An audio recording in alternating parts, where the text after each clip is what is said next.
नमस्ते बच्चों, विज्ञान के सेशन में आप लोगों का स्वागत है। जैसा आप लोग जानते हैं हमारा टॉपिक चल रहा है जल, और आज हम लोग आ गए हैं जल चक्र पे। ये जल चक्र क्या होता है, जिसको हम इंग्लिश में कहते हैं वाटर साइकिल। सो ये जो वाटर साइकिल है, इसको समझने के लिए, या अगर हम कहें जल चक्र को समझने के लिए हम ये सेशन आपका ले रहे हैं। तो इसमें एक बहुत इंपॉर्टेंट बात है कि जो हम इसमें समझेंगे वो इसमें ये पूरा जो प्रोसेस होता है, इसको समझने के लिए हम क्या करेंगे, ये जल के विलुप्त होने की युक्ति के बारे में समझेंगे, फिर पौधों द्वारा जल की क्षति और बादल कैसे बनते हैं इसके बारे में डिटेल में समझेंगे। लेकिन ये भी मैं अलग अलग सेशंस में लूंगी। तो आज का सेशन में हमारा जो मेन फोकस है वो जल के विलुप्त होने की युक्ति के बारे में है। तो इसको समझने के लिए बुक खोलते हैं। जल चक्र में हम सबसे पहले समझेंगे जल के विलुप्त होने की युक्ति। ये क्या हुआ, जल विलुप्त कैसे हो रहा है। तो यहाँ पे आपने इसको, आपके बहुत अच्छा एग्जाम्पल है और बहुत जनरल है कि आपने ये सोचा होगा कि हम फर्श धोते हैं, अपना घर में सफाई होती है, पानी डालते हैं, कुछ समय बाद वो सूख जाता है। तो क्या हुआ, इसका जो जल धरती पर था थोड़े टाइम में वो जल हमें नहीं दिखाई दे रहा है। तो हमें ऐसा लगता है कि जल विलुप्त हो गया, वो गायब हो गया।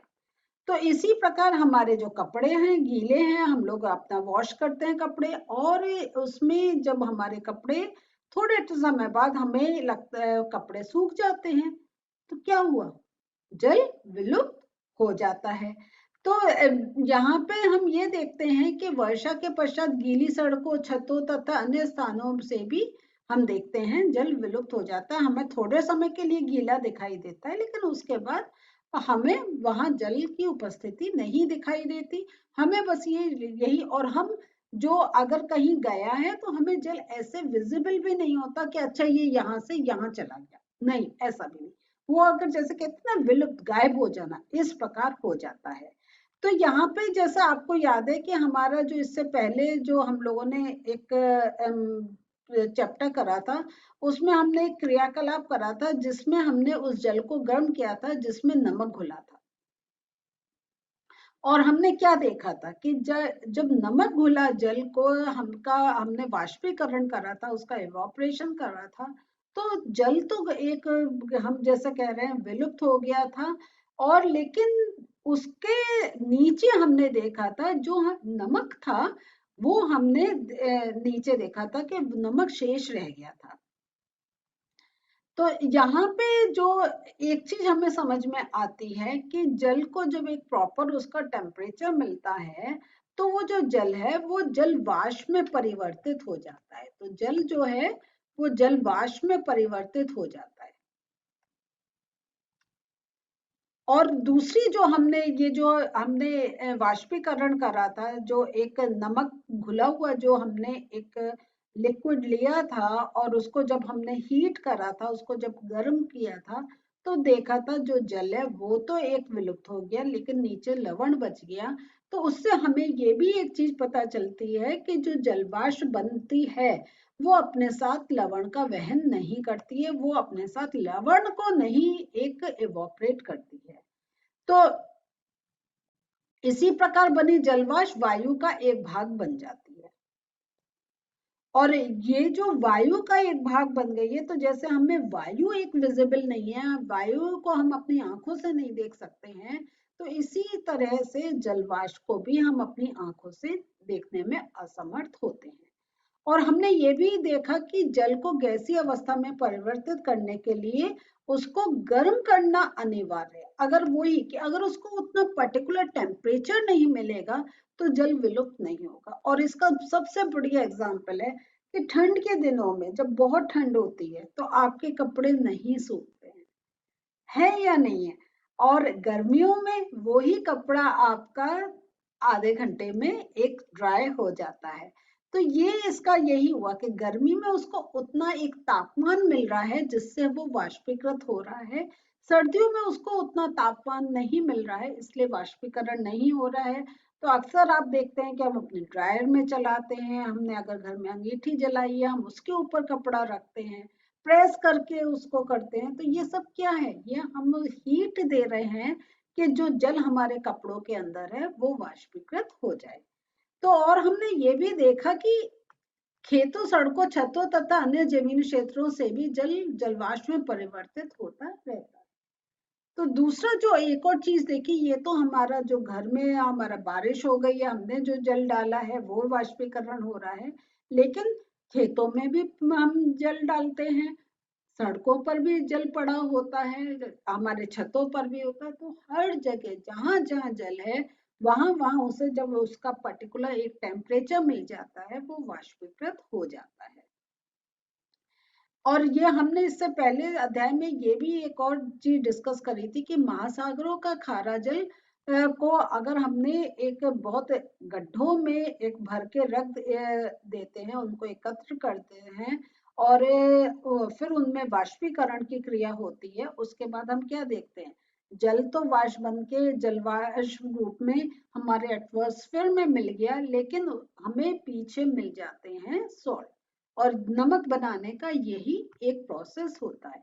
तो मोटी सी जो अगर हम आज का अभी का जो हम देखें तो उसमें हमें एक जो पता चल रहा है कि जल को जलवाष्प में चेंज होने के लिए एक पर्टिकुलर टेम्परेचर चाहिए, और अगर उस जल के अंदर कोई भी लवण घुले हुए हैं तो वो वाष्पीकरण में वो लवण वाष्पीकृत नहीं होते हैं, वो एक रेसिड्यू के रूप में पीछे रह जाते हैं। फिर वो एक आपको क्रियाकलाप करने के लिए कह रहे हैं, तो वो ये कह रहे हैं कि आप ना बिल्कुल एक जैसी आप प्लेट लीजिए और एक प्लेट को आप सूर्य के बिल्कुल डायरेक्ट धूप में रख दीजिए और एक छाया में आप रख दीजिए, और उन प्लेटों पे आप बराबर मात्रा में जल भरिए। जल की तो आपकी मात्रा बराबर होनी चाहिए और प्लेट भी सेम साइज की होनी चाहिए। तो यहाँ पे वो ये कह रहे हैं कि जो आप एक बराबर मात्रा में, तो आप किसी भी चीज से आप उसको मेजर कर सकते हैं, और 15 मिनट पश्चात दोनों प्लेटों को आप देखिए, उनका परीक्षण कीजिए। तो आप क्या देखेंगे, आप सोचिए, एक हमने सूरज में रखी है, एक हमने छाया में रखी है। तो हम ये देखेंगे जो सूर्य के डायरेक्ट कांटेक्ट में थी, जहां पे डायरेक्ट सनरेज पड़ रही थी, वहां से तो जो जल हमने प्लेट में भरा था वो विलुप्त हो गया, लेकिन जो छाया में है उसमें विलुप्त तो हुआ लेकिन अभी भी बचा हुआ है। तो दिन के समय सूर्य की किरणें जो होती हैं, तो बच्चों दिन के समय सूर्य की किरणें महासागरों, नदियों, झीलों तथा तालाबों में भरे जल पर पड़ती हैं, और जो खेत तथा अन्य भूमि क्षेत्र भी सूर्य की किरणों को ग्रहण करते हैं, और इसका रिजल्ट क्या होता है, सभी का जल निरंतर वाष्प में परिवर्तित होता रहता है, और लेकिन जो जल में जो लवण है वो शेष रह जाते हैं।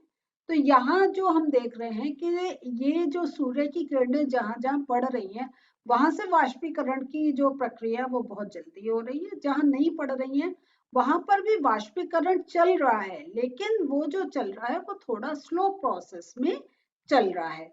तो ये जो आपका है कि सूर्य के प्रकाश के कारण जहां जहां भी उसको जो गीली जगह पर जहां जल था, जहां जहां सूर्य की किरणें पड़ रही थी, जल एक जलवाष्प के रूप में एटमॉस्फेयर में मिल रहा था। फिर दूसरी जो हमने देखा कि जो छाया वाला जो स्थान पे जो प्लेट रखी थी वहां पे जो से भी जल विलुप्त होता है, लेकिन जैसा मैंने अभी कहा था वो अधिक समय लेता है। और और अब आप कहेंगे कि अभी तक तो हम पढ़ रहे हैं कि जहां जहां सूर्य की डायरेक्ट किरण पड़ रही है वहीं से जल का विलुप्त होने का प्रोसेस हो रहा है, लेकिन जहां नहीं हो रही है वहां पे वो प्रोसेस ऐसा नहीं है कि नहीं हो रहा है, लेकिन स्लो हो रहा है। तो वो जो इवोपरेशन का प्रोसेस है छाया में, उसमें क्या होता है कि जो हमारे चारों ओर जो वायु है वो भी गर्म होती है। सूर्य की रेस के कारण क्या होता है कि जो एयर का लेयर्स होती हैं वो एक गर्म हो जाती हैं, और जो गर्म वायु है वो छाया में रखे जो जल था उसको वो वाष्पीकृत कर देते हैं, और उसको वाष्पीकरण के लिए जितनी ऊष्मा चाहिए तो जो वायु में जो एक गर्मी थी उसका वो अवशोषण करके वाष्पीकृत होते हैं। तो इस प्रकार जल के सभी खुले पृष्ठों से वाष्पन की क्रिया होती है। और ये जो वाष्पन की क्रिया है, तो हम ये देखते हैं ये कॉन्टिन्यूस होती है। तो यहाँ पे हमने देखा कि एक तो लवण साथ में नहीं इवोपरेट हो रहा है, तो वाष्पीकरण की क्रिया आपके महासागरों से भी हो रही है, वाष्पीकरण की क्रिया आपकी समुद्र से भी हो रही है, वाष्पीकरण की क्रिया आपकी नदी हैं, आपके कुएं हैं, आपके तालाब हैं, आपके खेत खलियान है, जहां जहां खुला है वहां वहां वाष्पीकरण की क्रिया हो रही है। तो जब वाष्पीकरण की क्रिया ऐसे हर स्थान पर हो रही है, तो इसका रिजल्ट में क्या होता है, वायु में जलवाष्प निरंतर मिलती रहती है।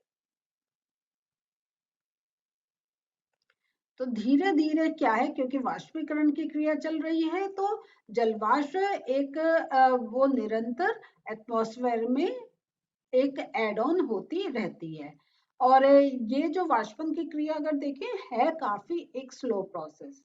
और यही कि स्लो प्रोसेस आप अपने घर की जमीन या अपने थोड़े से कपड़ों से नहीं करें, जो बहुत बड़े खेत खलियान है या आपके जो महासागर है, तो वहां पे वो ये जो क्रिया है ये हो कॉन्टिन्यूस हो रही है। लेकिन ऐसा नहीं है कि सारा पानी एक बार में सूख जा रहा है।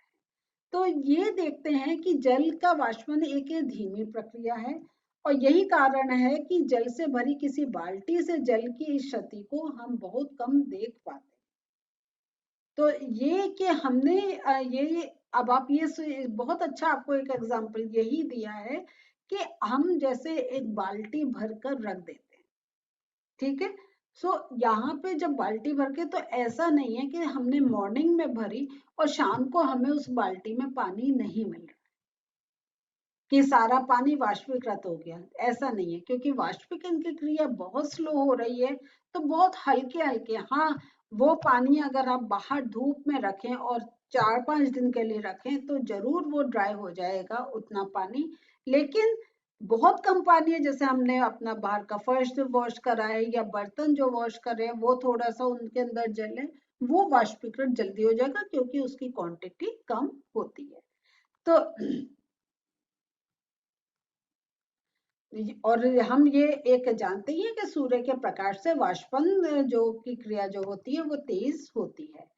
तो यहाँ पे एक चीज आपसे और कह रहे हैं कि जल को किसी बर्नर पर गर्म करने पर वाष्पन अधिक तेजी से होता है। क्या जलवाष्प के वायु में अंतरित होने का अन्य कोई प्रक्रम भी है? तो ये जो है कि हम जैसा जानते हैं कि एयर जब गर्म होती है तो वो भी अपने हीट ट्रांसफर करती है। और दूसरा जो हम इन देख रहे हैं कि ये जो है एक जल है, उसको अगर हमने वाष्पीकृत करना है, हमने सिंपल उसको ऐसे ही रख दिया कि 1 घंटे में ये इवोपरेट हो जाएगा, जल वाष्प में चेंज हो जाएगा।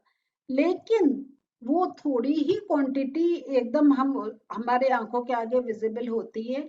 और इसको अगर हमें तेज करना है, हमें ये बहुत क्विक करना है, उसके लिए हम क्या करते हैं, उसको एक गैस स्टोव पर रख देते हैं। तो जितना हम हीट इंक्रीज करेंगे, वाष्पीकरण की क्रिया भी इंक्रीज होती जाएगी। तो हम ये देख रहे हैं कि वाष्पीकरण और हीटिंग प्रोसेस ये अगर कहें तो एक दूसरे के एक प्रपोर्शन में है कि हम जैसे जैसे आपका एक हीट इंक्रीज करेंगे, वाष्पीकरण की क्रिया भी इंक्रीज होती जाएगी। तो इसमें जो एक सबसे बड़ी बात है वो हमने ये देखा, वाष्पीकरण की जो क्रिया है वो उस क्रिया से समुद्र का जल, आपके नदियों का जल, आपके महासागरों का जल, ये इवोपरेट हो रहा है, वाष्पीकृत हो रहा है, जलवाष्प में चेंज हो रहा है। और जो हमें समुद्र और महासागरों में जो हमें जल मिला हुआ था, वो उसमें जो लवण थे वो नीचे ही रह जा रहे हैं, खाली जो जल है वो ही वाष्पीकृत हो रहा है। सो आज जो पढ़ा इसके नोट्स देख लेते हैं।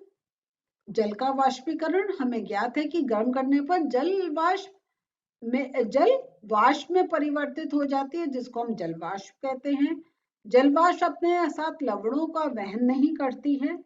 जल वाष्प वायु का हिस्सा बन जाती है, जिसे प्राय देखा नहीं जा सकता। तो आपसे ये पूछा जा सकता है कि समुद्र का पानी का अगर जलवाष्प बन रही है और फिर हम उससे को वो फिर अगर हमारा एक लिक्विड होकर कहीं किसी समुद्र नदी में तालाब में है, तो वहां पानी खारा क्यों नहीं हो रहा है? तो उसका सबसे बड़ा आपका और सबसे अच्छा आंसर यही है कि वो जो है आपका जो जल वाष्प है, तो वो जो लिक्विड है जिसका जल वाष्प बन रहा है, वो अब लवण को अपने साथ नहीं लेकर जाता है, लवण को छोड़ के खुद वाष्पीकृत हो जाता है। तो आज हम लोगों ने जल चक्र का एक पार्ट पढ़ लिया है। नेक्स्ट सेशन में हम जल चक्र का सेकंड पार्ट पढ़ेंगे। मिलते हैं फिर से, बाय।